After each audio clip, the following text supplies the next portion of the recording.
Know the Indian social system എന്ന ചാപ്റ്ററാണ് നമ്മൾ പഠിച്ചുകൊണ്ടിരുന്നത്. അപ്പോൾ കഴിഞ്ഞ ക്ലാസ്സിൽ നമ്മൾ എന്തൊക്കെയാണ് പഠിച്ചത്? ഈ പറഞ്ഞ സോഷ്യൽ സിസ്റ്റം എന്താണെന്നൊക്കെയുള്ള കാര്യങ്ങൾ വളരെ വിശദമായിട്ട് പഠിച്ചു. അതിൽ പറഞ്ഞു നിർത്തി എന്താണ് different parts of the Indian social system ആണ് അല്ലേ. അതിന് നമ്മൾ കാസ്റ്റ് സിസ്റ്റത്തെ പറ്റി എന്ത് ചെയ്തു വിശദമായിട്ട് പഠിച്ചു. അപ്പോൾ ഇനി അടുത്ത ജോലി എന്താണ്? ബാക്കി പറയുന്ന മൂന്നെണ്ണം: religion, language, tribal, rural and urban സൊസൈറ്റീസിനെ പറ്റിയിട്ട് പഠിക്കുക എന്നുള്ളതാണ്. അപ്പോൾ മുന്നത്തെ ക്ലാസ് നിങ്ങളെല്ലാവരും കണ്ടിട്ടുണ്ടാകുമെന്ന് ഞാൻ വിശ്വസിക്കുന്നു. കണ്ടിട്ടില്ലെങ്കിൽ എന്ത് ചെയ്യുക, ഡിസ്ക്രിപ്ഷനിൽ പ്ലേലിസ്റ്റ് ഉണ്ട്. ആ പ്ലേലിസ്റ്റ് പോയി കഴിഞ്ഞാൽ മുന്നത്തെ ക്ലാസ് കാണാം. ഈ നോട്ടും ചാപ്റ്റർ തീരുന്ന പുറകെ നമ്മൾ എന്ത് ചെയ്യും, ടെലഗ്രാം, വാട്സാപ്പ് ചാനലുകളിൽ അപ്ലോഡ് ചെയ്യുന്നതായിരിക്കും. അപ്പോൾ ഇതുവരെയുള്ള ഇതിന് തൊട്ട് മുന്നേ വരെയുള്ള ചാപ്റ്റേഴ്സിൻ്റെ എല്ലാ നോട്ടുകൾ, അതുപോലെ തന്നെ ടേം 2 വരെയുള്ള പോർഷൻസിൻ്റെ ഒക്കെ റിവിഷൻ നോട്ടും ഒക്കെ നമ്മുടെ ടെലഗ്രാം ചാനൽ അതുപോലെ തന്നെ വാട്സാപ്പിലും അവൈലബിൾ ആണ്. പക്ഷേ വാട്സാപ്പിലാവുമ്പോൾ ഞാൻ വീണ്ടും പറയുന്നു, നിങ്ങൾ ജോയിൻ ചെയ്തതിന് ശേഷമുള്ള മെസ്സേജേ കിട്ടത്തുള്ളൂ. മുന്നത്തെ നോട്ട് കിട്ടണമെങ്കിൽ നിങ്ങളവിടെ റിക്വസ്റ്റ് ചെയ്തിട്ട് ആരെങ്കിലും അത് അയച്ചു തരണം. സോ കാലതാമസം ഉണ്ടാകും. ടെലഗ്രാമിലാണെങ്കിൽ അതിൻ്റെ ഒന്നും ആവശ്യമില്ല, നേരെ തന്നെ നിങ്ങൾക്ക് നോട്ട് ഡൗൺലോഡ് ചെയ്യാവുന്നതാണ്. സോ കാര്യം മനസ്സിലായി കാണുന്നത്. വീണ്ടും വീണ്ടും പലരും ഈ സംശയം ചോദിക്കുന്നു, അതുകൊണ്ടാണ് മിക്ക ക്ലാസ്സിൽ ഞാനത് റിപ്പീറ്റ് ചെയ്ത് പറയുന്നത്. അപ്പോൾ നമുക്ക് നോക്കാം റിലീജിയൻ. അപ്പോൾ ഇന്ത്യയുടെ സോഷ്യൽ സിസ്റ്റത്തിൽ നമ്മുടെ മതങ്ങളുടെ ഒരു ഇമ്പോർട്ടൻസ് എന്താണ് എന്ന് ചോദിച്ചു കഴിഞ്ഞാൽ നല്ല ഗുണങ്ങളുമുണ്ട്, ചില ചെറിയ പ്രശ്നങ്ങളുമുണ്ട്. അപ്പോൾ ഇന്ത്യ എന്ന് പറയുന്നത് നമ്മുടെ രാജ്യത്തിന് ഒരു മതമുണ്ടോ? ഇന്ത്യ ഏതെങ്കിലും മതരാജ്യമാണോ? അതിൻ്റെ ഉത്തരം ഇല്ല എന്നാണ്. നമ്മുടെ ഇന്ത്യ എന്ന് പറയുന്നത് ഒരു സെക്കുലാർ സ്റ്റേറ്റ് ആണ്. ഇവിടെ ഇവിടെ ഒരു മതത്തിനും എന്തില്ല, പ്രത്യേകിച്ച് ഉള്ള പദവികളൊന്നും ഇല്ല. ഓക്കെ, അതായത് പ്രത്യേക പദവികളൊന്നും ഇവിടെ ഇല്ല. എല്ലാ മതത്തിനും തുല്യ പദവികളാണ് ഉള്ളത്. അതായത് ഇന്ത്യൻ സെക്കുലാരിസം എന്ന് പറയുമ്പോൾ എന്തായിരിക്കും? There is no special status to any religion. ഒരു മതത്തിനും പ്രത്യേക പരിഗണനയൊന്നുമില്ല. എന്ന് വെച്ചാൽ മതങ്ങളുണ്ടോ എന്ന് ചോദിച്ചാൽ ഉണ്ട്. ഇവിടെ മതങ്ങൾ നമുക്ക് പ്രാക്ടീസ് ചെയ്യാനും അത് നടത്തിക്കൊണ്ട് പോകാനും അത് പ്രചരിപ്പിക്കാനും ഒക്കെ ഉള്ള അവകാശം നമുക്കിവിടെ ഉണ്ട്. പക്ഷേ രാജ്യത്തിന് ഒരു മതം ഇല്ല. രാജ്യത്തിനെ സംബന്ധിച്ച് എല്ലാ മതവും തുല്യമാണ്. ആർട്ടിക്കിൾ 15 ഇന്ത്യൻ കോൺസ്റ്റിറ്റ്യൂഷനിലെ ആർട്ടിക്കിൾ 15 പറയുന്നത് എന്താണ്? മതത്തിൻ്റെ പേരിലോ ജാതിയുടെ പേരിലോ മറ്റൊരു കാര്യത്തിൻ്റെ പേരിലോ ആൾക്കാരെ ഡിസ്ക്രിമിനേഷൻ ചെയ്യാനായിട്ട് പറ്റത്തില്ല. ഇത് ഫണ്ടമെൻ്റൽ റൈറ്റിൽ വരുന്നതാണ്. ഇത് തെറ്റിച്ചാൽ നമുക്ക് സുപ്രീം കോടതി ഡയറക്റ്റായിട്ട് പോകാനുള്ള അവകാശമുണ്ട്. അപ്പോൾ വ്യത്യസ്തമായ മതങ്ങൾ ഇന്ത്യയിലുണ്ട് അല്ലേ. ഇന്ത്യയിൽ തന്നെ ഉണ്ടായ കുറേ മതങ്ങളുണ്ട്, അതുപോലെ വിദേശത്ത് നിന്ന് ഇന്ത്യയിലേക്ക് വന്ന മതങ്ങളുണ്ട്. ഈ എല്ലാ മതങ്ങളും ഒരു പരിധി വരെ നമ്മൾ നോക്കിയാൽ ഹാർമോണിയസ് ആയിട്ട് കോ എക്സിസ്റ്റ് ചെയ്യുകയാണ്. എന്ന് വെച്ചാൽ പരസ്പരം പ്രശ്നങ്ങൾ ചില സ്ഥലങ്ങളിൽ ഉണ്ടാവുന്നുണ്ടെങ്കിലും മറ്റു സമയമൊക്കെ നമ്മൾ മതങ്ങൾ കൂടിച്ചേർന്നാണ് പോകുന്നത് അല്ലേ. മതം സത്യം പറഞ്ഞാൽ മതങ്ങൾക്കിടെ പ്രശ്നം ഉണ്ടാവുന്നത് തന്നെ ചില രാഷ്ട്രീയക്കാരുടെ പ്രവർത്തനങ്ങൾ കൊണ്ടെന്നാണ് എനിക്ക് തോന്നിയിട്ടുള്ളത്. അതിൽ ഇന്ന രാഷ്ട്രീയ പാർട്ടിയൊന്നുമില്ല. മതമുണ്ടെന്ന് പറയുന്ന പാർട്ടികളും അതുപോലെ മതമൊന്നും ഇല്ല എന്ന് പറയുന്ന പാർട്ടികൾക്കും ഇതിൽ തുല്യ പങ്കാണ്. വോട്ടാണ് ഇവരുടെ എല്ലാവരുടെയും ലക്ഷ്യം. അപ്പോൾ മതങ്ങൾ കൊണ്ട് നമുക്ക് എന്തൊക്കെ ഗുണങ്ങളാണ് കിട്ടിയിട്ടുള്ളത്? Role of religion in the Indian social system എന്ന് ചോദിച്ചാൽ നമുക്കവിടെ പറയാനായിട്ട് കുറച്ച് കാര്യങ്ങളുണ്ട്. അപ്പോൾ അതിന് മുന്നേ ആയിട്ട് നമ്മൾ ഇന്ന് ആദ്യം പഠിച്ച എന്തിനെ പറ്റിയിട്ടാണ്? റിലീജിയനെ പറ്റിയാണ്. എന്തൊക്കെയാണ് നമ്മൾ ഓർത്ത് വയ്ക്കേണ്ടത്? ഇന്ത്യ എന്ന് പറയുന്നത് ഒരു സെക്കുലർ രാജ്യമാണ്. ഇവിടെ ഒരു മതത്തിനും പ്രത്യേക പരിഗണനകളൊന്നും തന്നെ ഇല്ല. ആർട്ടിക്കിൾ 15 വ്യക്തമായി പറയുന്നുണ്ട്, മതത്തിൻ്റെ പേരിലോ ജാതിയുടെ പേരിലോ ഇവിടെ ജനിച്ചു എന്ന പേരിലോ സെക്സിൻ്റെ പേരിലോ വ്യക്തികളെ തമ്മിൽ ഡിസ്ക്രിമിനേറ്റ് ചെയ്യാൻ പാടില്ല. ചെയ്താൽ അത് തെറ്റാണ്. അതുകൊണ്ട് തന്നെ നമ്മൾ മതങ്ങൾക്കൊന്നും ഇവിടെ പരിഗണന കൊടുക്കുന്നില്ല. എങ്കിലും എല്ലാ മതങ്ങളും ഹാർമോണിയസ് ആയിട്ട് സന്തോഷത്തോടു കൂടി കോ എക്സിസ്റ്റ് ചെയ്യുന്ന ഒരു രാജ്യമാണ് നമ്മുടെ ഇന്ത്യ എന്ന് പറയുന്നത്. ആ ഇന്ത്യയിൽ മതങ്ങളുടെ ഇമ്പോർട്ടൻസ് റോൾ എന്ന് ചോദിച്ചു കഴിഞ്ഞാൽ 3 റോളുകളാണ് നമുക്ക് പഠിക്കാനുള്ളത്. ഒന്ന്, ടൂൾ ഫോർ സോഷ്യൽ കൺട്രോൾ, സാമൂഹിക സോഷ്യൽ കൺട്രോളിൻ്റെ ഒരു ടൂളാണ്. കൾച്ചറൽ ഡൈവേഴ്സിറ്റി അത് വളർത്തിയെടുക്കുന്നു. അതുപോലെ സോഷ്യൽ ചേഞ്ചിനും ഇത് സഹായകമായിട്ട് മാറുന്നു. എങ്ങനെയെന്നുള്ളത് നമുക്ക് നോക്കാം. അപ്പം 3 പോയിന്റ് ഓർത്ത് വയ്ക്കണം. റിലീജിയൻ്റെ റോൾ എന്താണ് സോഷ്യൽ സിസ്റ്റത്തിൽ? A tool of social control. എന്താ ടൂൾ ഓഫ് സോഷ്യൽ കൺട്രോൾ എന്ന് പറഞ്ഞു കഴിഞ്ഞാൽ പറയാം. അടുത്ത് enriching the cultural diversity. 3, accelerating the social change. നോക്കാമല്ലോ. സോഷ്യൽ കൺട്രോൾ നമ്മൾ എല്ലാ മതഗ്രന്ഥങ്ങൾ എടുത്താലും നിങ്ങൾക്ക് അറിയാമെന്നുള്ളതാണ്. ആ മതഗ്രന്ഥങ്ങളിൽ ഒരിടത്തും വ്യക്തമായിട്ട് മറ്റു മതങ്ങളെ ഉപദ്രവിക്കണമെന്നോ ദ്രോഹിക്കണമെന്നോ ഒന്നും പ്രത്യേകിച്ച് പറയുന്നില്ല. ഓക്കെ, മറ്റുള്ളവരെ സ്നേഹിക്കാൻ തന്നെയാണ് എല്ലാ മതവും മെയിനായിട്ട് എന്ത് ചെയ്യുന്നത്, പഠിപ്പിക്കുന്നത്. ഇപ്പോൾ എല്ലാ പുസ്തകങ്ങളും, ഇപ്പോൾ ബൈബിള്, ഗുരു ഗ്രന്ഥ് സാഹിബ് എന്ന് പറയുമ്പോൾ നമുക്കറിയാം സിഖ് മതക്കാരുടെയാണ്, ഭഗവത്ഗീത ഹിന്ദുക്കളുടെയാണ്, പ്രോഫറ്റ് മുഹമ്മദ് മുസ്ലിങ്ങളുടെയാണ്, അതുപോലെ ജൈന മതക്കാരുടെ, ബുദ്ധ മതക്കാരുടെ ഒക്കെ റിലീജിയസ് ടെക്സ്റ്റുകൾ നമ്മൾ നോക്കുമ്പോൾ അവിടെ എല്ലായിടത്തും കൂടെ ഉള്ളവരെ സ്നേഹിക്കാനേ പഠിപ്പിച്ചിട്ടുള്ളൂ. The truth is great, living honestly is even greater അല്ലേ. എന്താണ് സത്യം, ധർമ്മം, ഇതിനൊക്കെയാണ് ഇമ്പോർട്ടൻസ് കൊടുത്തേക്കുന്നത്. Love your neighbours as your self അല്ലേ, നിന്നെ പോലെ നിന്റെ അയൽക്കാരനെ സ്നേഹിക്കുക. Do your duty without expecting result അല്ലേ. നമ്മൾ എന്താണ് നമ്മൾ എന്താണ് ഫലത്തെ പറ്റിയല്ല ചിന്തിക്കേണ്ടത്, നമ്മുടെ പ്രവൃത്തി ചെയ്തുകൊണ്ടേയിരിക്കണം. ഇത് നിങ്ങൾ കുട്ടികൾ പ്രത്യേകിച്ച് ശ്രദ്ധിക്കേണ്ടതാണ്. ഇപ്പോൾ നിങ്ങൾ A+കളെ പറ്റിയിട്ടും റിസൾട്ടുകളെ പറ്റിയിട്ടും അല്ല നിങ്ങൾ ചിന്തിക്കേണ്ടത്, നിങ്ങളുടെ മുന്നിലുള്ള ടോപ്പിക്ക് പഠിക്കുക എന്നുള്ളതാണ്. റിസൾട്ടൊക്കെ വന്നോളൂ അതിൻ്റെ ഭാഗമായിട്ട്. Okay, those who stand firm in truth and righteousness become pure, അല്ലെ, ആരാണോ സത്യത്തിനും ധർമ്മത്തിനും വേണ്ടി നിൽക്കുന്നത് അവരെന്ത് ചെയ്യുന്നു? പ്യുവറായിട്ട് മാറുന്നു. Love the lives of others as you love your own life, അല്ലെ, നമ്മുടെ മറ്റുള്ളവരുടെ ജീവനെയും നമ്മളെ ജീവനെ സ്നേഹിക്കുന്നത് പോലെ സ്നേഹിക്കണമെന്നാണ് ഇരിക്കുന്നത്. ആൾക്കാർ പാലിക്കാറില്ലെങ്കിലും you must be truthful because rightfulness leads to righteousness, അല്ലെ, നമ്മളെപ്പോഴും എന്തായിരിക്കണം? സത്യസന്ധരായിരിക്കണം, ധർമ്മത്തിന് വില കൊടുക്കണം. അപ്പോൾ എല്ലാ മതവും പഠിപ്പിക്കുന്ന ഏതാണ്ട് ഒരേ കോമൺ കാര്യങ്ങളല്ലേ? അത് തന്നെയാണ് ഇവിടെ പറയുന്നത്. അപ്പോൾ നമ്മൾ ഈ പറയുന്ന മതങ്ങൾ സത്യസന്ധമായിട്ട് ഫോളോ ചെയ്യുന്ന ഒരാൾ ഒരിക്കലും മറ്റു മതത്തിലുള്ളവർ ഉപദ്രവിക്കില്ല, മറ്റൊരാൾക്ക് ദോഷം ചെയ്യാനായിട്ട് ശ്രമിക്കത്തില്ല, അല്ലേ?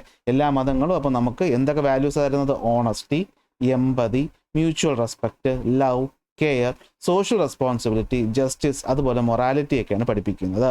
ഇത് നമ്മളുടെ സോഷ്യലൈസേഷൻ എന്ന് പറയുന്ന പ്രോസസ്സിനെ സത്യത്തിൽ എന്ത് ചെയ്യാണ്? ശക്തിപ്പെടുത്തുകയല്ലേ ചെയ്യുന്നത്. നമ്മുടെ മതങ്ങളപ്പോൾ നമ്മളത് പറഞ്ഞേക്കുന്നത് എന്താണ്? മറ്റുള്ളവരെ സ്നേഹിക്കുക, മറ്റുള്ളവർ നമ്മൾ ഉപദ്രവിക്കാൻ പാടില്ല. അപ്പോൾ അങ്ങനെ വരുമ്പോൾ നമ്മളൊരു സമൂഹമായിട്ട് ജീവിക്കുമ്പോൾ അത് നല്ലൊരു കാര്യമല്ലേ, അല്ലേ? കോ എക്സിസ്റ്റൻസും അതുപോലെ സോഷ്യൽ ഓർഡറിനെ അതെന്ത് ചെയ്യും? ഹെൽപ്ഫുള്ളായിട്ട് മാറുകയല്ലേ.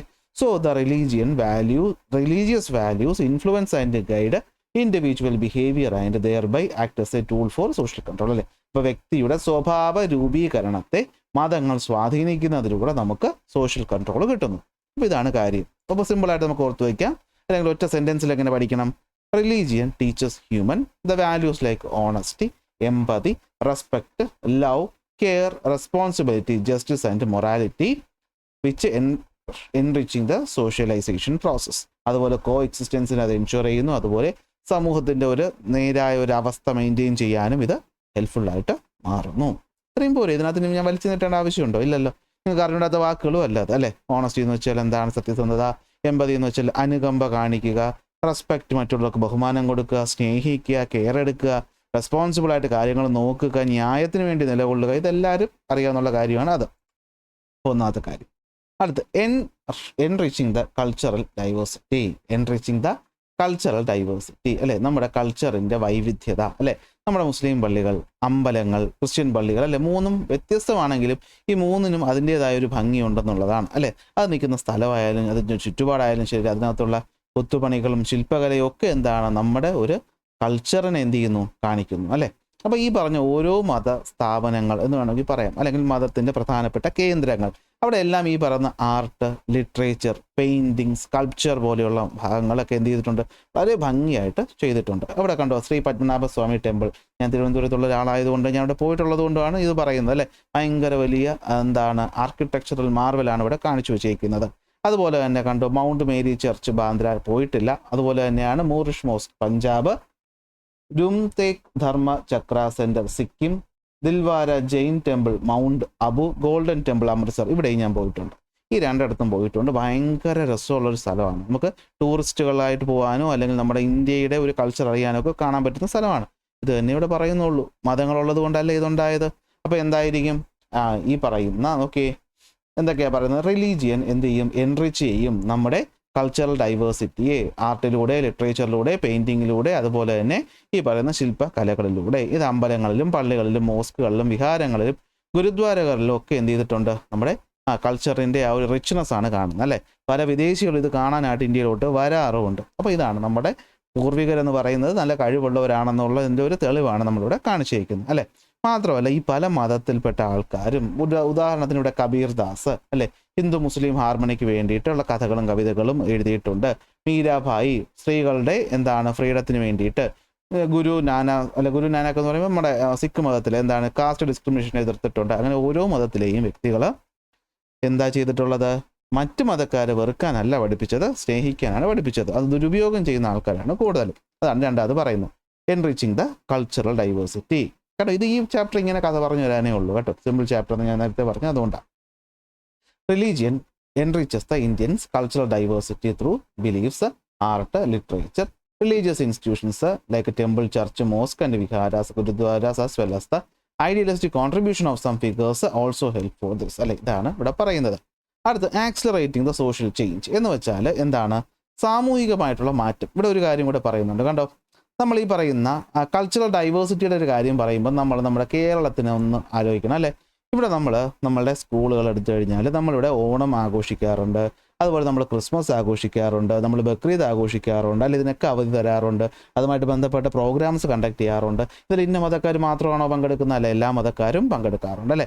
ഈ പറയുന്ന ഓണസദ്യ കഴിക്കാനായിട്ട് അല്ലെങ്കിൽ ക്രിസ്മസിൽ പുൽക്കൂട് ഉണ്ടാക്കാനായിട്ട് നമ്മൾ മതം നോക്കാറുണ്ടോ? ഇല്ല. അപ്പോൾ അതിൻ്റെ അർത്ഥം എന്താണ്? പല മതത്തിൽപ്പെട്ടവർ ഒരുമിച്ച് വരുമ്പോൾ ആ പറയുന്ന സൊസൈറ്റി എന്ന നിലയിൽ നമ്മുടെ യൂണിറ്റി എന്ത് ചെയ്യാണ്? വർദ്ധിക്കുകയാണ്. അപ്പോൾ അത് ഈ പറയുന്ന മതങ്ങളുടെ ഒരു ഗുണമാണ് അല്ലേ. മതങ്ങളോ ഈ പറഞ്ഞ ഫെസ്റ്റിവലോ ഇല്ലെങ്കിലോ നമ്മളെന്ന് സ്കൂളിൽ പോകുന്നു വരുന്നു, നമുക്ക് ഈ പറഞ്ഞ ഇതിൽ നിന്ന് മാറിയിട്ട് അല്ലെ ഒരുമിച്ച് കൂടാനും അല്ലെ പ്രോഗ്രാംസ് ഒക്കെ കണ്ടക്ട് ചെയ്യാനും അതിലൂടെ ഒരു ഐക്യം ഉണ്ടാവാനുള്ള സാഹചര്യം ഉണ്ടാവുമായിരുന്നു? ഇല്ല. അപ്പോൾ ഇതൊക്കെ നമ്മൾ ചെയ്യണം. അവിടെ നമ്മൾ മതം നോക്കേണ്ട ആവശ്യമില്ല. റീസെൻ്റായിട്ട് പല സ്ഥലങ്ങളിലും ഇതുമായി ബന്ധപ്പെട്ട പല പ്രക്ഷോഭങ്ങളും പ്രശ്നങ്ങളും ഒക്കെ നമ്മൾ വാർത്തയിൽ കാണുന്നുണ്ട്. ശുദ്ധ തോന്നിവാസമാണ്. മതം ഈ പറയുന്ന സ്കൂളിൽ നമ്മൾ ഈ രീതിയിൽ കൊണ്ടുവരേണ്ട ആവശ്യമില്ല. ഫെസ്റ്റിവൽ എല്ലാവർക്കും ഉള്ളതാണ്. അല്ലാതെ ഇന്ന മതക്കാർക്ക് മാത്രമേ, അല്ലെ ഹിന്ദുക്കൾ മാത്രമേ ഓണം ആഘോഷിക്കാവൂ, ക്രിസ്ത്യാനികൾ മാത്രമേ ക്രിസ്മസ് ആഘോഷിക്കാവൂ, അങ്ങനെ എവിടെയും പറഞ്ഞിട്ടില്ല. അതിൻ്റെ ആവശ്യമില്ല അല്ലേ. നമുക്കതൊരു സന്തോഷമുള്ളൊരു പരിപാടിയാണ്, അത്രേ ഉള്ളൂ. അടുത്ത് ആക്സിലറേറ്റിംഗ് ദ സോഷ്യൽ ചേഞ്ച്. നമ്മുടെ സാമൂഹിക മാറ്റത്തെ, അതായത് നമ്മുടെ പല മതങ്ങളിലും ഉണ്ടായിരുന്ന ദുരാചാരങ്ങളെ അതത് മതത്തിലുള്ള ആൾക്കാർ തന്നെ ഇടപെട്ട് മാറ്റിയിട്ടുണ്ട്. ബ്രഹ്മസമാജം, രാജാറാം മോഹൻ റോയ്, നിങ്ങൾ കേട്ടിട്ടുണ്ടാവും, സതി നിരോധനം, അങ്ങനെയുള്ള, അതുപോലെ പിന്നെ നമ്മൾ ഈ പറയുന്ന വിഡോ റീമാരേജ്, അങ്ങനെയുള്ള പല കാര്യങ്ങൾക്കും സമൂഹത്തിൽ മാറ്റങ്ങൾ കൊണ്ടുവരാനും റിലീജിയസ് ഓർഗനൈസേഷൻസിന് സാധിച്ചിട്ടുണ്ട്. അതായത് സം റിലീജിയസ് മൂവ്മെൻറ്റുകൾ എന്ത് ചെയ്തു? Evolved into social movement അല്ലേ. മതത്തിന് വേണ്ടി തുടങ്ങിയതാണെങ്കിൽ പിന്നീട് അത് സാമൂഹികമായിട്ടുള്ള പ്രശ്നങ്ങൾ ഇടപെടാൻ തുടങ്ങി. അങ്ങനെ സമൂഹത്തിൽ മാറ്റങ്ങൾ കൊണ്ടുവരാനും സാധിച്ചു. കാസ്റ്റ് ഡിസ്ക്രിമിനേഷൻ, അതുപോലെ തന്നെ തുല്യത കൊണ്ടുവരാനും ഒക്കെ അത് ശ്രമിച്ചിട്ടുണ്ട്. അതായത് റിലീജിയസ് മൂവ്മെൻറ്റുകൾ പലപ്പോഴും സോഷ്യൽ മൂവ്മെൻറ്റുകളായിട്ട് മാറിയിട്ടുണ്ട്. അത് എന്ത് ചെയ്തിട്ടുണ്ട്? സമൂഹത്തിൽ മാറ്റങ്ങൾ കൊണ്ടുവരാനുള്ള കാരണങ്ങളായിട്ട് മാറിയിട്ടുണ്ട്. ഉദാഹരണം ബ്രഹ്മസമാജം, രാജാറാം മോഹൻ റോയ്. ഓക്കെ, അപ്പോൾ ഇതിങ്ങനെയല്ലേ പഠിക്കാൻ പറ്റുള്ളൂ, കാര്യങ്ങൾ പിടിയിട്ട് കാണുമല്ലോ. അപ്പോൾ റിലീജിയസ് ഓർഗനൈസേഷൻ ഇന്ത്യൻ സോഷ്യൽ സിസ്റ്റത്തിൻ്റെ എന്ത് റോളാണ് ഉണ്ടെന്ന് ചോദിച്ചു കഴിഞ്ഞാൽ 3 റോള് പറയണം. സമൂഹത്തിനെ കൺട്രോൾ ചെയ്യാൻ അത് ശ്രമിച്ചിട്ടുണ്ട്, അതുപോലെ വൈവിധ്യതകൾ കൊണ്ടുവരാൻ ശ്രമിച്ചിട്ടുണ്ട്, അതുപോലെ തന്നെ സമൂഹത്തിൽ മാറ്റങ്ങൾ കൊണ്ടുവരാനും മതങ്ങൾക്ക് സാധിച്ചിട്ടുണ്ട്. സെറ്റല്ലേ? ഇനിയാണ് അടുത്ത കാര്യം. ഇത്രയൊക്കെ പറഞ്ഞാലും മതത്തിൻ്റെ പേരിൽ കലാപങ്ങൾ നടന്നിട്ടുള്ള രാജ്യം തന്നെയാണ് നമ്മുടെ ഇന്ത്യ. ഇപ്പോഴും മതത്തിൻ്റെ പേരിൽ പലയിടത്തും പ്രശ്നങ്ങൾ നടക്കുന്നുമുണ്ട്. അപ്പോൾ അതുകൂടെ നമ്മളിവിടെ പറഞ്ഞു പോകാതിരിക്കണം. Okay, although religion promote reformation and unity in the society, it can at times challenge the harmony of the Indian social order due to the division and conflict among the religious lines. Such tendencies are harmfully affect our social unity. അത് നമ്മുടെ unity effect ചെയ്യും. അപ്പോൾ നിങ്ങളെങ്കിലും എന്ത് ചെയ്യുക? മതത്തിൻ്റെ പേരും പറഞ്ഞ് തമ്മിൽ തല്ലാനും ആൾക്കാരെ കുറ്റം പറയാനും പോകാതിരിക്കുക. ഓക്കെ, എന്ന് പറഞ്ഞാൽ നിങ്ങളുടെ മതത്തിന് നിങ്ങൾക്ക് എന്ത് ചെയ്യാം? വിശ്വസിക്കാം, അത് ആചരിക്കാം. അതിനെന്ത് ചെയ്യരുത്? നമ്മുടെ സ്വാതന്ത്ര്യം മറ്റൊരുത്തൻ്റെ മൂക്കിന് തുമ്പ് വരെ ഉള്ളൂ എന്ന് പറയുന്ന പോലെ മറ്റൊരാളെ ഉപദ്രവിക്കാനായിട്ട് അത് ഉപയോഗിക്കാതിരുന്നു കഴിഞ്ഞാൽ ഒരു പ്രശ്നവുമില്ല. ഓക്കെ, വിവരമുള്ളവരത് പറയും. അടുത്ത് ലാംഗ്വേജ്, ഭാഷ. ഇന്ത്യ എന്ന് പറഞ്ഞാൽ ഭാഷാ വൈവിധ്യങ്ങൾ നിറഞ്ഞൊരു രാജ്യമാണ്. തൊട്ട് മുന്നത്തെ ചാപ്റ്റർ നമ്മൾ പഠിച്ചു റീഓർഗനൈസേഷൻ അല്ലെ. സ്റ്റേറ്റുകളെ നമ്മൾ റീഓർഗനൈസ് ചെയ്ത് എന്തിനടിസ്ഥാനപ്പെടുത്തിയിട്ടാണ്? ഭാഷാ അടിസ്ഥാനത്തിലാണ്. അങ്ങനെയല്ലേ നമ്മുടെ കേരളം രൂപപ്പെട്ടതെന്നൊക്കെ നമ്മൾ പഠിച്ചത്. അപ്പോൾ അത് തന്നെയാണ് ഇന്ത്യ എന്ന് പറയുന്നത്. വ്യത്യസ്തമായിട്ടുള്ള ഭാഷകളുള്ള ഒരു രാജ്യമാണ്. 22ഓളം ഒഫീഷ്യൽ ഭാഷകളും അതുപോലെ തന്നെ റീജിയണൽ ഭാഷകളും ഉള്ള ഒരു രാജ്യം തന്നെയാണ് നമ്മുടെ ഇന്ത്യ. ഇതെന്താണ്? നമ്മുടെ കൾച്ചറൽ ഐഡൻറ്റിറ്റിയാണ് നമ്മുടെ ഭാഷ എന്ന് പറയുന്നത് അല്ലേ. ഞാൻ മലയാളി എന്ന് പറയുമ്പോൾ എനിക്ക് എൻ്റെ ഒരു ഐഡൻറ്റിറ്റി ആയിട്ടാണ് ഞാനത് കൊണ്ടു കിടക്കുന്നത് അല്ലേ. തമിഴ് നാട്ടിലുള്ളവർ ഞാൻ തമിഴനാണെന്ന് പറയുമ്പോൾ, അല്ലെങ്കിൽ ബംഗാളിലുള്ളവൻ ബംഗാളിയാണെന്ന് പറയുമ്പോൾ, മറാഠിക്കാരനാണെന്ന് പറയുമ്പോൾ, പഞ്ചാബിയാണെന്ന് പറയുമ്പോൾ ഭാഷ നമ്മുടെ ഒരു ഐഡൻറ്റിറ്റി ആയിട്ട് മാറുകയാണ് അല്ലേ. നമ്മുടെ സ്റ്റേറ്റിനെ റീഓർഗനൈസ് ചെയ്തതുപോലും ഈ ഒരു രീതിയിൽ. ഭാഷകൾ പല രീതിയിലുണ്ട്. ഇത് പഠിക്കേണ്ട എങ്കിലും അറിഞ്ഞു വയ്ക്കുക. നമ്മുടെ ഭാഷകൾ 3ആയിട്ട് തിരിക്കാം. ഇൻഡോ യൂറോപ്യൻ ഭാഷകൾ, ദ്രാവിഡിയൻ ഭാഷകൾ, അതുപോലെ തന്നെ ഓസ്ട്രോ ഏഷ്യാറ്റിക് ഭാഷകൾ. നമ്മൾ ഈ പറയുന്നത് നമ്മുടെ സൗത്തിലുള്ള ഭാഷകളൊക്കെ ദ്രാവിഡിയൻ ഭാഷകളാണ്. നോർത്തിൽ കൂടുതലുള്ളത് ഇൻഡോ യൂറോപ്യൻ ഭാഷകളാണ്. എന്നാൽ ട്രൈബൽ ഭാഷകളായിട്ട് വരുന്നത് പലതും ഒക്കെ എന്താണ്? ഓസ്ട്രോ ഏഷ്യാറ്റിക് ഭാഷകളിൽ വരുന്നതാണ്. പഠിക്കേണ്ട, അറിഞ്ഞിരുന്നാൽ മതി. അപ്പോൾ നമുക്ക് നോക്കാം ഭാഷകൾ നമ്മളെ രാജ്യത്തെ എങ്ങനെയാണ് ഇൻഫ്ലുവൻസ് ചെയ്തിട്ടുള്ളത്. അപ്പോൾ അതിനു മുന്നേ ഇന്ത്യ എന്ന് പറഞ്ഞാൽ എന്താണ്? ലിംഗ്വിസ്റ്റിക് ഡൈവേഴ്സിറ്റി ഉള്ള ഒരു രാജ്യമാണ്. 22ഓളം ഭാഷകൾ നമുക്കുണ്ട്. നമ്മുടെ കൾച്ചറിൻ്റെയും ഐഡൻറ്റിറ്റിയുടെയും ഒരു സിമ്പലാണ് നമ്മുടെ ഭാഷ എന്ന് പറയുന്നത്.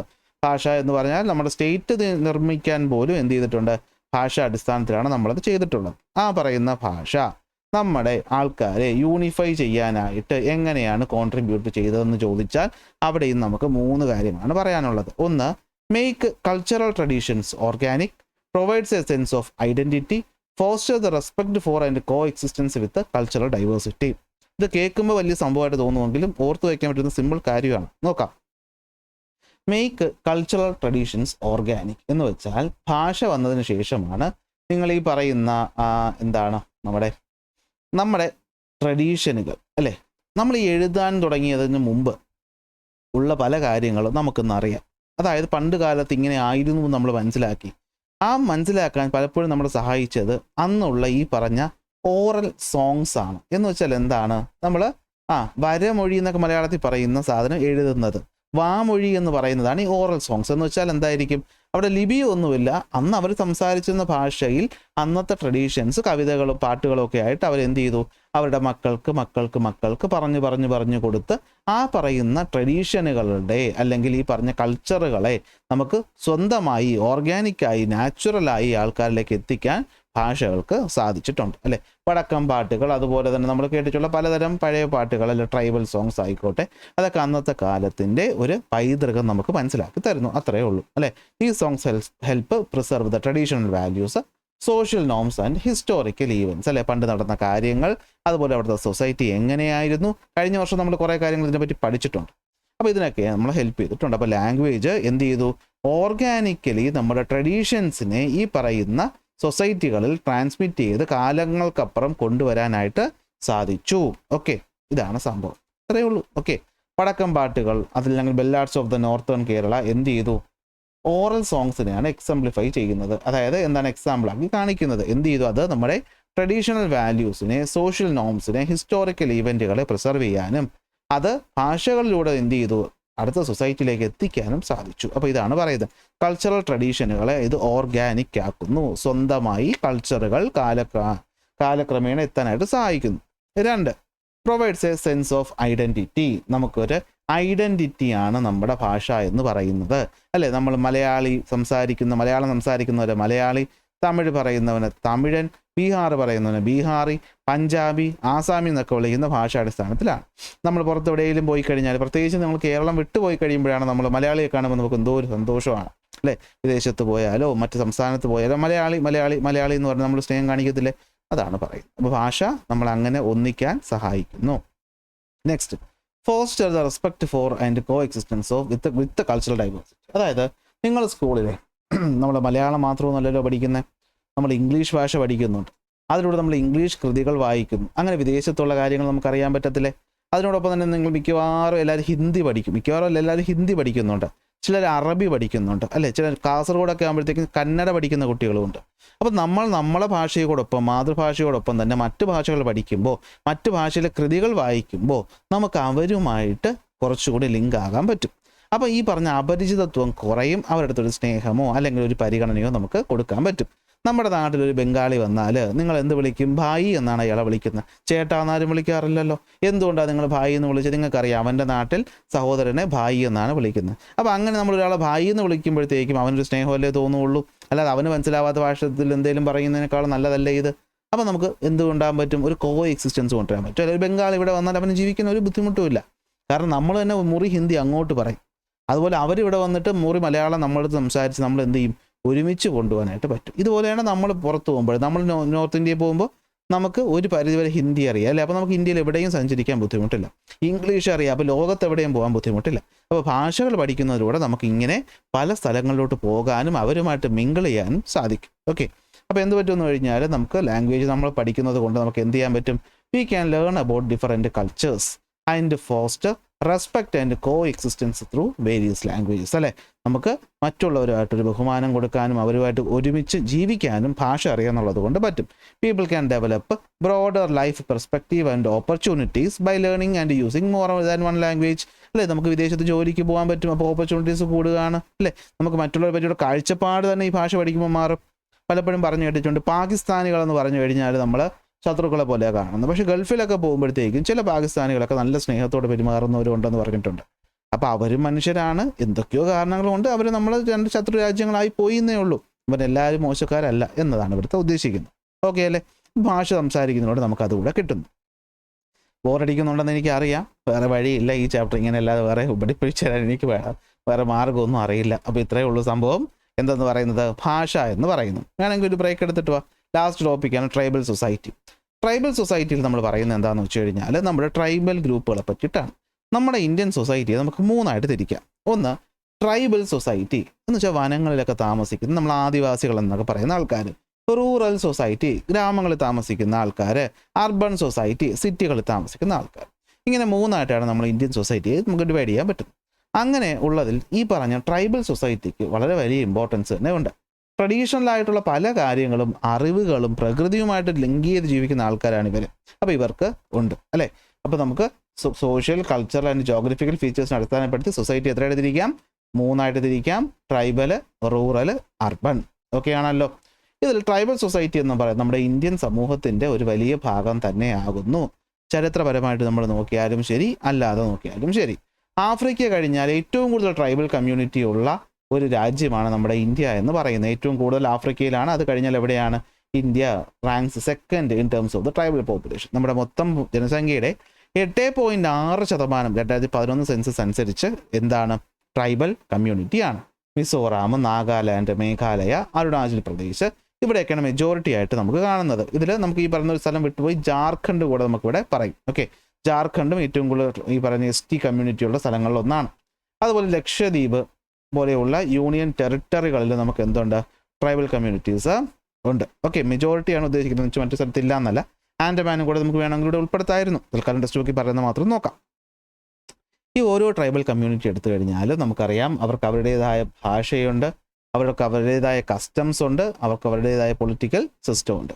നമ്മൾ നാട്ടിലുള്ളവരെ പോലെ ആയിരിക്കില്ല.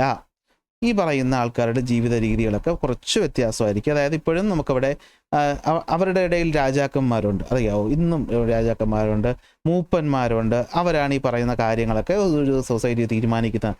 നമ്മൾ സിനിമയിലൊക്കെ ഇവരെ കുറച്ചങ്ങ് ഓവറങ്ങ് എന്താണ് ആക്കുന്നതാണ് ഞാൻ പലപ്പോഴും കണ്ടിട്ടുള്ളത്. അത്രത്തോളം ഒന്നുമല്ല. നമ്മൾ ഈ പറഞ്ഞൊരു സിനിമയുണ്ടല്ലോ പണ്ട്, ബാംബു ബോയ്സ്. അതിനകത്തൊക്കെ കോമഡി ആയിട്ടാണ് ഉദ്ദേശിക്കുന്നതെങ്കിൽ അങ്ങനത്തെ ആൾക്കാരൊന്നും അല്ല ഇപ്പോഴുള്ളത്.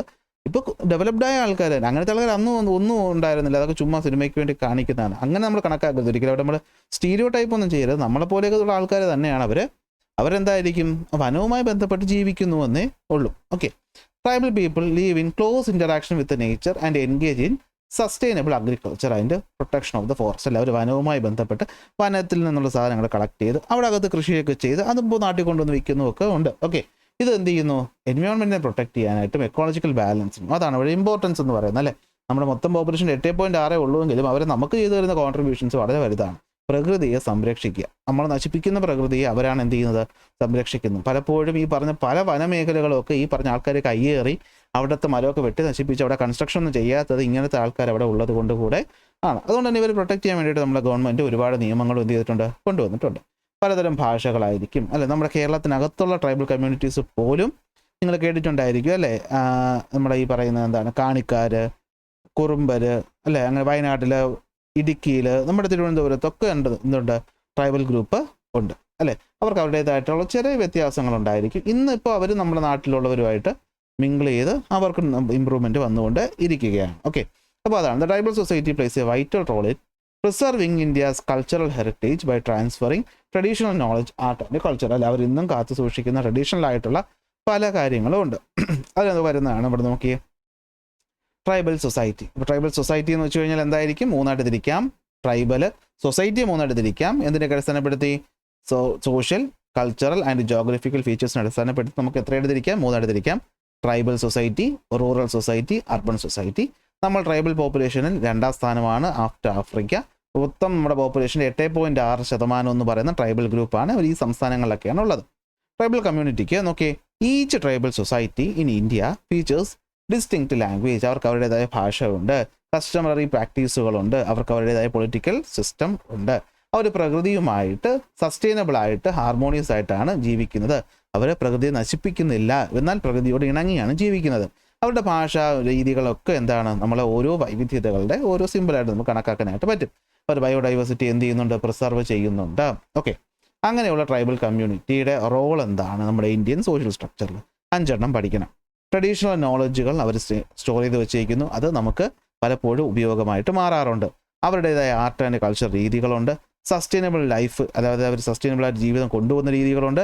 റെസിസ്റ്റൻസ് അഗൈൻസ്റ്റ് ഇൻഇക്വാലിറ്റീസ്, ചരിത്രം പരിശോധിക്കുമ്പോൾ ബ്രിട്ടീഷുകാരെ പോലെ അതുപോലെ തന്നെ ഇൻഇക്വാലിറ്റി ഉള്ള പല സ്ഥലങ്ങളിലും അവർ ധീരമായി പോരാടിയിട്ടുള്ളവരും ആണ്. റൂറൽ അർബൻ സൊസൈറ്റീസിൻ്റെ ബന്ധം, അത് നമ്മുടെ ഇതിൻ്റെ കൂടെ വരണമെന്നില്ല, അടുത്ത പോയിന്റാണ്, ഇതിൻ്റെ കൂടെ ഞാൻ ഇട്ടേ ഉള്ളൂ. നോക്കാം. ട്രഡീഷണൽ നോളജ്, നിങ്ങൾ ഈ കാണുന്നത് രണ്ട് നമ്മുടെ പത്മശ്രീ അവാർഡ് നേടിയ ആൾക്കാരാണ്. ഒന്ന് നമ്മുടെ ചെറുവയൽ രാമൻ, അറിയാലോ, നെൽവിത്തുകളൊക്കെ സംരക്ഷിച്ചു വെച്ചതിന് വേണ്ടിയിട്ട്, അതായത് നഷ്ടപ്പെട്ടു പൊയ്ക്കൊണ്ടിരുന്ന പല വിവിധ വെറൈറ്റിയിലുള്ള നെൽവിത്തുകൾ അദ്ദേഹം കാത്തു സൂക്ഷിച്ചു വെച്ച് അതിൻ്റെ കൃഷി പ്രൊമോട്ട് ചെയ്തുകൊണ്ട് 2023 എന്ത് കൊടുത്തു? പത്മശ്രീ കൊടുത്തു. അതുപോലെ ലക്ഷ്മിക്കുട്ടി എന്തുമായിരുന്നു? നമ്മുടെ ആരോഗ്യ മേഖലയ്ക്ക് വേണ്ടിയിട്ടാണ്, ട്രഡീഷണൽ മെഡിസിൻ പ്രാക്ടീസ് ചെയ്യുന്ന ഒരു ആളാണ്. അപ്പോൾ ഇവർക്കൊക്കെ എന്തിനാണ് നമ്മൾ ഈ ആദരവ് കൊടുത്തത്? ചിലപ്പോൾ നമ്മുടെ സൊസൈറ്റിയിലുള്ള ഇന്നുള്ള അല്ലെങ്കിൽ നാളെ ഉണ്ടാകാനുള്ള പല പ്രശ്നങ്ങളുടെയും സൊല്യൂഷനുകളൊക്കെ ചിലപ്പോൾ ഇവരുടെ കയ്യിലുണ്ടായിരിക്കും. അതായത് അവരെന്ത് ചെയ്യുന്നു? നമ്മുടെ ഈ പറയുന്ന മോഡേൺ രീതിക്കൊപ്പം തന്നെ നമുക്കറിയാത്ത ഒരു ട്രഡീഷണൽ രീതി അവർ കൊണ്ടുപോകുന്നു. ചിലപ്പോൾ നമ്മുടെ പല പ്രശ്നങ്ങളുടെ സൊല്യൂഷൻ ഈ പറയുന്ന ട്രഡീഷണൽ രീതികളിൽ നിന്ന് നമുക്ക് കിട്ടാം. അപ്പോൾ അതൊക്കെ പ്രിസർവ് ചെയ്ത് വെച്ചേക്കുന്ന ഇവരല്ലേ. അപ്പോൾ traditional tribal communities poses valuable knowledge about agriculture, medicine and biodiversity conservation. ഈ ടോപ്പിക്ക് തുടങ്ങിയപ്പോൾ കുറേ പത്ര കട്ടിങ്സിൻ്റെ ഫോട്ടോ ഉണ്ടല്ലേ, ഒന്ന് പോയി വായിച്ചു നോക്കിയേ. അവിടെ ഇത് പറയുന്നുണ്ട്. പല പ്രശ്നങ്ങൾക്കും ഇവരിൽ നിന്ന് നമ്മൾക്ക് എന്ത് കിട്ടിയിട്ടുണ്ട്? സൊല്യൂഷൻസ് കിട്ടിയിട്ടുണ്ട്. നമ്മുടെ കൃഷിയിലായിക്കോട്ടെ, ആരോഗ്യത്തിൻ്റെ കാര്യത്തിലായിക്കോട്ടെ, പ്രകൃതിയെ സംരക്ഷിക്കുന്ന കാര്യത്തിൽ ആയിക്കോട്ടെ. Okay. Main tribal society develop crops that are resilient to diverse climate, അല്ലേ. ക്ലൈമറ്റിക് ചേഞ്ചിനെ റെസിസ്റ്റ് ചെയ്യാൻ പറ്റുന്ന ചെടി ഇനങ്ങൾ അവർ സൂക്ഷിച്ചു വയ്ക്കുന്നുണ്ട്. ദേ പ്രിസർവ് സീഡ്സ് യൂസിങ് പ്രത്യേക മെത്തേഡുകൾ.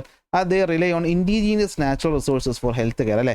നമ്മുടെ ആരോഗ്യം സംരക്ഷിക്കാൻ വേണ്ടിയിട്ടും പച്ചമരുന്നുകളും അല്ലെ പ്രത്യേക മൂലികകളും ഒക്കെ അവർ കാത്തു സൂക്ഷിച്ചു വയ്ക്കുന്നുണ്ട്. നമ്മൾ പലപ്പോഴും കേട്ടിട്ടുള്ളതായിരിക്കും, അല്ലെ, ചില പ്രത്യേക രോഗങ്ങളൊക്കെ ഇങ്ങനെയുള്ള നാട്ടുവൈദ്യന്മാർ മാറ്റിയെടുക്കുന്നുണ്ട്. അപ്പോൾ അവർ സയൻറ്റിഫിക്കായിട്ട് അതുകൂടി നമുക്ക് പഠിക്കാൻ പറ്റിയാൽ മനുഷ്യരാശിക്ക് തന്നെ അത് യൂസ്ഫുൾ ആയിരിക്കും. അവർ അല്ലെ, അവർക്ക് പുസ്തകങ്ങളൊന്നും കാണത്തില്ല, ഇങ്ങനെ പറഞ്ഞു കൊടുക്കുന്ന അറിവുകളാണ് ഉള്ളത്.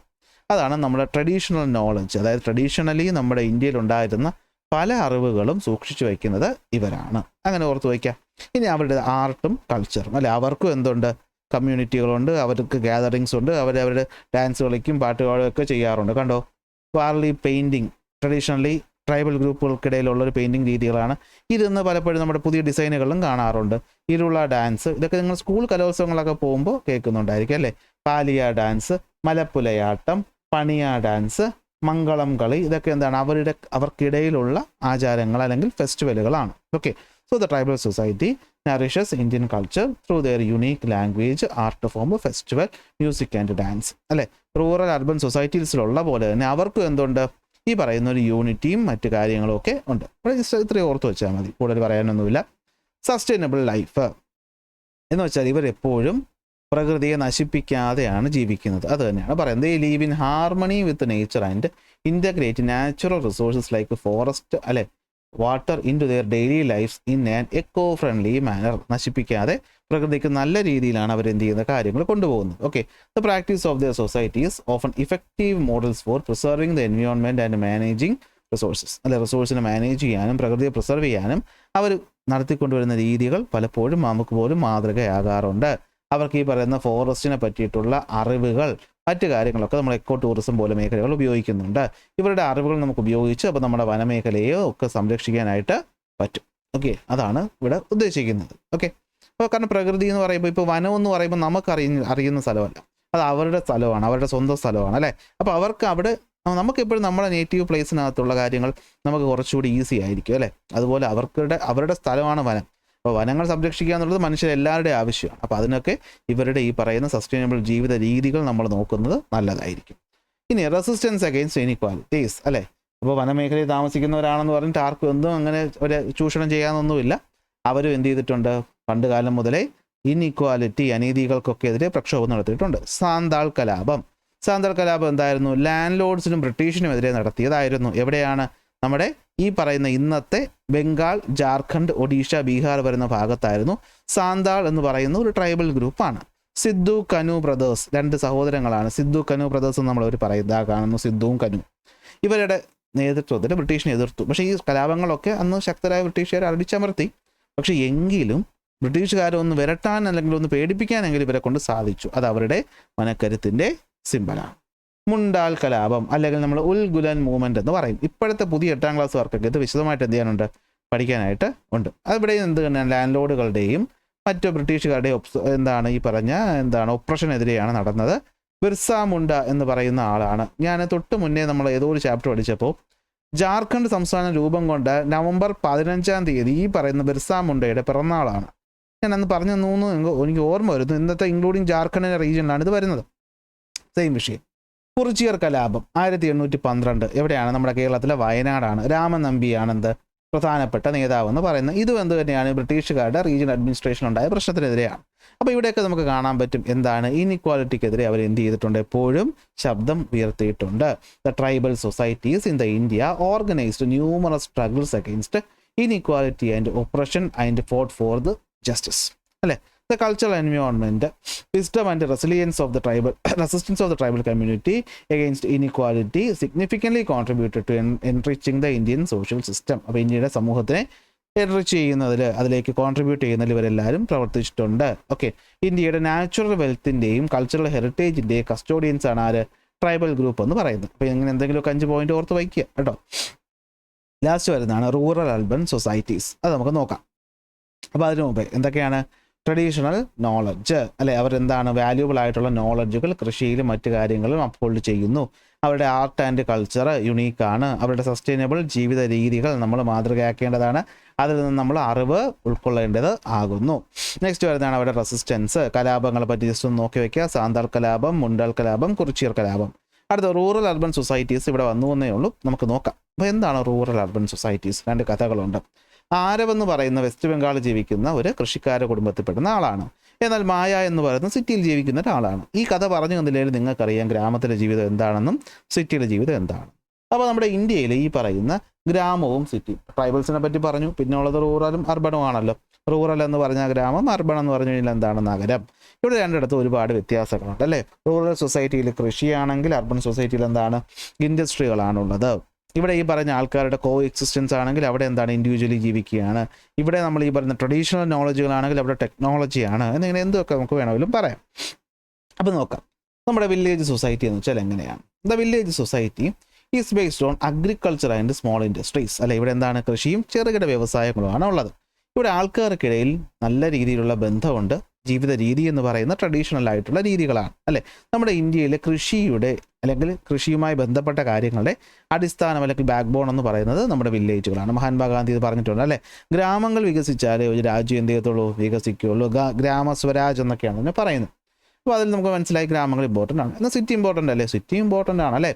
ഈ പറയുന്ന വ്യവസായശാലകൾ, പലതരം മോഡേൺ ഫെസിലിറ്റീസ് ഒക്കെ ഉള്ളത് എവിടെയാണ്? അർബൻ സ്ഥലങ്ങളിലാണ്. Okay, it is also characterised by diverse population and a fast paced life. അപ്പോൾ ഇവിടെ എന്താണ്? ട്രഡീഷണൽ നോളജും ട്രഡീഷണൽ ലൈഫ് സ്റ്റൈലും ഒന്നുമല്ല, വ്യത്യസ്തരായിട്ടുള്ള ആൾക്കാരാണ്. അപ്പോൾ ആൾക്കാർക്കിടയിലുള്ള ഐക്യം കുറച്ച് കുറവായിരിക്കും. എന്നാൽ വേഗതയേറിയൊരു ജീവിതമായിരിക്കും വില്ലേജുമായിട്ട് നോക്കുമ്പോൾ. എങ്കിലും ഇവർ രണ്ടുപേരും തമ്മിൽ പരസ്പരം ബന്ധപ്പെട്ടിരിക്കുന്നു അല്ലേ? ഗ്രാമങ്ങളിൽ ഉണ്ടാക്കുന്ന കൃഷിയിൽ നിന്ന് കിട്ടുന്ന സാധനങ്ങൾ നഗരത്തിൽ പോകുന്നു. നഗരത്തിൽ ഇവർ കണ്ടെത്തുന്ന ടെക്നോളജിയുടെ ഗുണങ്ങൾ ഗ്രാമത്തിലുള്ളവർക്കും കിട്ടുന്നുണ്ട് അല്ലേ? ഇന്ന് നമുക്ക് ഈ പറഞ്ഞ മഴ, അതുപോലെ കാലാവസ്ഥ പ്രഡിക്റ്റ് ചെയ്യാൻ പറ്റും. അതിന് ആപ്പുണ്ട്, മൊബൈലുണ്ട്, കാര്യങ്ങളുണ്ട്. ഇത് ഗ്രാമത്തിലിരുന്ന് ആരും ഉണ്ടാക്കിയതല്ലല്ലോ, അത് സിറ്റിയിലിരുന്ന് ഉണ്ടാക്കിയതാണ്. എന്നാൽ സിറ്റിക്കാരിരുന്ന് കഴിക്കുന്ന ഈ ഭക്ഷണം ഗ്രാമത്തിലിരുന്ന് ഉണ്ടാക്കിയതാണ്. സോ ഇത് രണ്ടും തമ്മിൽ എന്ത് ചെയ്തിട്ടുണ്ട്? നല്ല രീതിയിൽ കണക്റ്റഡ് ആണ്. അതായത് ഈ city depend on the village. എന്തിനു വേണ്ടിയിട്ടാണ്? റോ മെറ്റീരിയൽസ്, ഫുഡ് കാര്യങ്ങൾക്ക് വേണ്ടിയിട്ട് എന്ത് ചെയ്യുന്നുണ്ട്? ഡിപ്പെൻഡ് ചെയ്യുന്നുണ്ട്. അതുപോലെ തന്നെയാണ് നോക്കിയേ, ഒരു സെക്കൻഡ് നോക്കാം. അടുത്ത് for food, village also depend on the cities four technology and market. ഇത് രണ്ടും തമ്മിൽ അങ്ങോട്ടും ഇങ്ങോട്ടും കൾച്ചറൽ എക്സ്ചേഞ്ച് നടത്തുന്നുണ്ട് അല്ലെ? ഇന്ന് സിറ്റികളും എന്ത് ചെയ്യുന്നുണ്ട്? ഗ്രാമങ്ങൾ ഡിപ്പെൻഡ് ചെയ്യുന്നുണ്ട്. ഗ്രാമത്തിലുള്ളവരും സിറ്റിയുമായി കോൺടാക്റ്റ് വരുന്നുണ്ട്. സോഷ്യൽ മീഡിയ ഒക്കെ വന്നതിന് ശേഷം ഈ പറയുന്ന സിറ്റി ഗ്രാമം എന്നൊന്നും ഇല്ല, എല്ലാത്തിനും തമ്മിൽ ബന്ധമുണ്ട് അല്ലേ? Rural urban migration connect both the societies അല്ലെ? ഇത് രണ്ടിനും തമ്മിൽ കണക്ട് ചെയ്യുന്നു. വില്ലേജിനെ വെച്ച് നോക്കുമ്പോൾ അർബൻ സൊസൈറ്റികൾ എന്ന് പറയുന്ന ഇൻഡസ്ട്രിയലൈസേഷനെ പ്രൊമോട്ട് ചെയ്യുന്നു, കൂടുതൽ എംപ്ലോയ്മെൻറ്റ് കൊടുക്കുന്നു, കൂടുതൽ ടെക്നോളജി കൊടുക്കുന്നു. അവിടെ രണ്ടിൻ്റെയും പല കൾച്ചറിലുള്ളവരുടെയും മിക്സ് ഉണ്ട്. സോ രണ്ടുപേരും തമ്മിൽ ഒരു ഇക്വിലിബ്രിയത്തിൽ പോകുന്നതാണ് എപ്പോഴും നമ്മുടെ സൊസൈറ്റിയിൽ നല്ലതിന് കാരണമായിട്ട് മാറുന്നത്. ഇത്രയുള്ള റൂറൽ അർബൻ കണക്ഷൻ എന്ന് പറയുന്നത് നിങ്ങൾക്ക് അറിഞ്ഞിടാത്ത കാര്യമൊന്നുമല്ല അല്ലേ? ഇവിടെ എന്താ പറയുന്നത്? ഇന്ത്യ എന്ന് പറയുന്നത് എന്താണ്? ഇന്ത്യ പലപ്പോഴും വില്ലേജുകളുടെ കാര്യമാണ് പറയുന്നത്. ഇന്ത്യ എന്ന് പറയുന്നത് പലപ്പോഴും എന്താണ്? അല്ലെങ്കിൽ പണ്ട് സെൽഫ് റൂൾഡ് വില്ലേജുകളുള്ള സ്ഥലമായിരുന്നു. അതായത് നമ്മുടെ പഞ്ചായത്ത് രാജ് പോലെ പണ്ട് ഗ്രാമങ്ങൾക്ക് അവരുടേതായ ഓട്ടോണമി ഉണ്ടായിരുന്നു. ഇനി അർബൻ സൊസൈറ്റി എന്ന് പറയുമ്പോഴത്തേക്കും ഇൻഡസ്ട്രികൾക്ക് ഇമ്പോർട്ടൻസ് കൊടുക്കുന്നു. രണ്ടുപേരും തമ്മിൽ ബന്ധമുണ്ട്. ഇത്രയും പറയാനുള്ളൂ. ഇതിനകത്ത് കൂടുതൽ വലിച്ചു നീട്ടിയിട്ട് ഒരു കാര്യമില്ല. അപ്പോൾ ഇത്രയും പറയുമ്പോഴത്തേക്കും നമ്മുടെ ആദ്യത്തെ ആ ഒരു ഭാഗം കഴിയുകയാണ്. ഇനി നമ്മൾ ഫ്രം ഡൈവേഴ്സിറ്റി ടു പ്ലൂറലിസം എന്ന് പറയുന്ന ഭാഗമാണ്. അത് ഒറ്റ ക്ലാസ് തീരും. അതോടുകൂടി നമ്മുടെ സോഷ്യൽ സയൻസ് ടോപ്പിക്ക് എന്ത് ചെയ്യും, കംപ്ലീറ്റ് ആവും. അപ്പോൾ ക്ലാസ് ഇഷ്ടപ്പെട്ട് കഴിഞ്ഞാൽ ലൈക്ക് ചെയ്യുക, ഷെയർ ചെയ്യുക, സബ്സ്ക്രൈബ് കൂടെ ചെയ്യുക. ഓക്കെ, ക്ലാസ് കാണുന്നതിൽ പകുതി പേരും എന്ത് ചെയ്യാറില്ല, സബ്സ്ക്രൈബ് ചെയ്യാറില്ല എന്നാണ് യൂട്യൂബ് അനലറ്റിക്സ് എനിക്ക് പറഞ്ഞു തന്നത്. അപ്പോൾ കണ്ട് ക്ലാസ് ഇഷ്ടപ്പെട്ടാൽ ഒന്ന് സബ്സ്ക്രൈബ് കൂടെ ചെയ്തേക്കുക. ഓക്കെ, അപ്പോൾ അടുത്ത ക്ലാസ്സിൽ അടുത്ത ടോപ്പിക്കായിട്ട് കാണാം.